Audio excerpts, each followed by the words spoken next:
Happy Thursday. You know you're a van fanatic when you look at vans for sale regularly, even though you already have one. I have two lifted van builds to share with you guys that are near my area, and I'm noticing a common theme. A lot of times, people complete a van build and they don't go out on one adventure. And these two vans for sale looks like they never been on an adventure. So let's take a look at this one. This one is $25,000, I believe. Let's see. Yeah, $25,000 listed 12 weeks ago. So here we go. Recent build out completed by SoCal Van. So I looked up SoCal Van, and it looks like a company that just works on vans. They make your van really nice. So there's a photo gallery. See this light right here? That guy looks like he has those lights. Let's take a quick look here. So it looks like a high quality.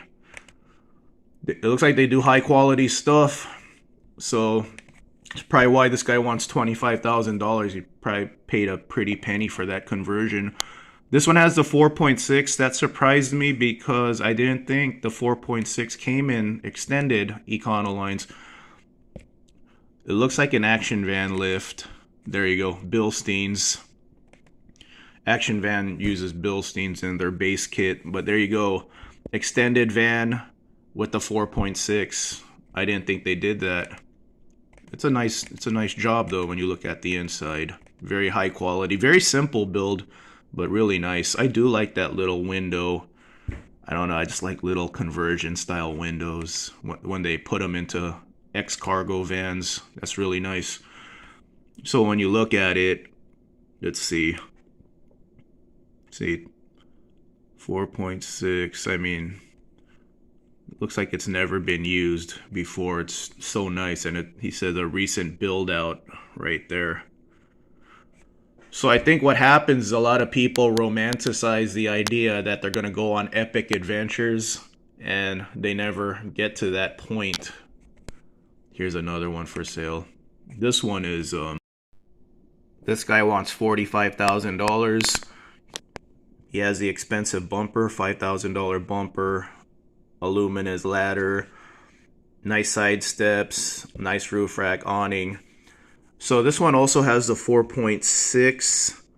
Good motor. He has 225,000 miles on this, but the Econolines had better motor options, the 5.4, the 6.8, and diesel options. So, he only has one step up in the motor. The V6 is standard, and then the 4.6 is the next step up, V8. So a good motor, but kind of underpowered.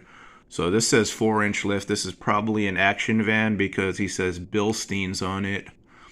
He has the expensive, he has all the expensive Aluminaz accessories on this. That's probably why he wants $45,000 for it, because he spent so much with the accessories. Like I said, people do these builds and then they just never go out on an adventure. So this guy says his kitchen has never been used. See, never used kitchen. So he was probably daydreaming about all these cool adventures he was gonna have. Yeah, slide outs, but never got there. So look, this van is pretty. Like, it's obviously never been off-roading. It's like perfect looking. So yeah, he probably got way into it, spending 45 grand, and then he wants the 45 grand back. I don't think anyone's buying this. Maybe if it was a 7.3 diesel and a 4x4, but it's a two-wheel drive with the 4.6. Yeah, he's asking way too much for this. But yeah, I'm noticing this a lot about lifted vans for sale, that I think people like the idea, but they just never get out there, Staying home is way too comfortable. So that's what the Van Meet's all about. So Lone Pine Van Meet. I will be there. I will be in Lone Pine, Lake Diaz, March 4 and March 5, Saturday and Sunday. So if you have a van build, don't be one of these guys, man. Take your van build out. I guarantee you, once you take your van build out, you're going to be hooked. And I think that's the step people don't take. They have this cool van, You know, they drive it around for a while because it does look good in a Starbucks parking lot. But at the end of the day, you got this van build that you could go out on these epic adventures in. And, you know, then you're like, you know what, I should just drive a car to Starbucks. This is not very fuel efficient. But all the fuel inefficiencies, it's worth it when you got a house on wheels with you, no matter where you go. So, Lone Pine Van Meet. Don't be one of these guys who never goes out on an adventure. I don't want to see your van listed for sale and it's never been used or slept in.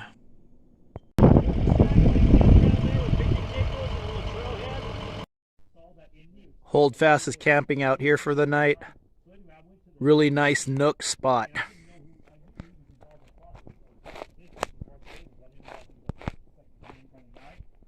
Here's my van. Slept at Pilot last night, so my van's a little disheveled.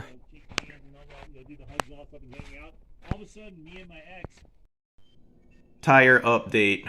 I ordered tires from tirebuyer.com. I ordered 285 Ironman ATs, and it came out to like $730 with the tax. See, free local delivery to installer. I got it sent to a Tire Depot the day of the appointment. I showed up and they didn't have my tires. So they lost my tires. Someone received it at Tire Depot and the person who received it doesn't even work there. When I called them up, when they told me, yeah, you have no tires here, I called up Tire Buyer and they said a Jason G received it. So I went back to the Tire Depot. I was in the parking lot when I called and they told me no Jason G works here. So they investigated it. Tires were lost. They're supposed to refund me. So I will not be going with this company again because of that. I don't want to deal with that. I have a budget themed channel and I really wanted to get the cheapest 285 tires to share with you guys, to do a review, since that's what my channel is based around. I'm just a blue collar guy, but I'm going with these instead. So I looked up what is the cheapest local tire, and I'm going with this. I'm going with Patagonia ATRs, and it's a little more expensive. I'm going to spend $100 more.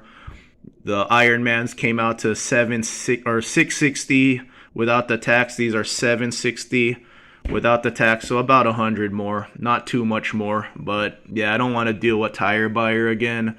So I'm going to go local on this one. So that's what I'm going to go with. I'm going to go with the Patagonia ATR. They are load range E's. That's the important one. I want to make sure I got a strong tire. So I looked it up and it's a load range E. Load index 126.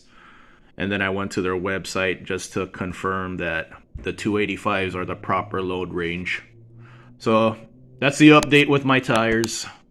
So just waiting for the refund to show on my card, and then I'm going to go local and then get these installed as soon as I get the refund.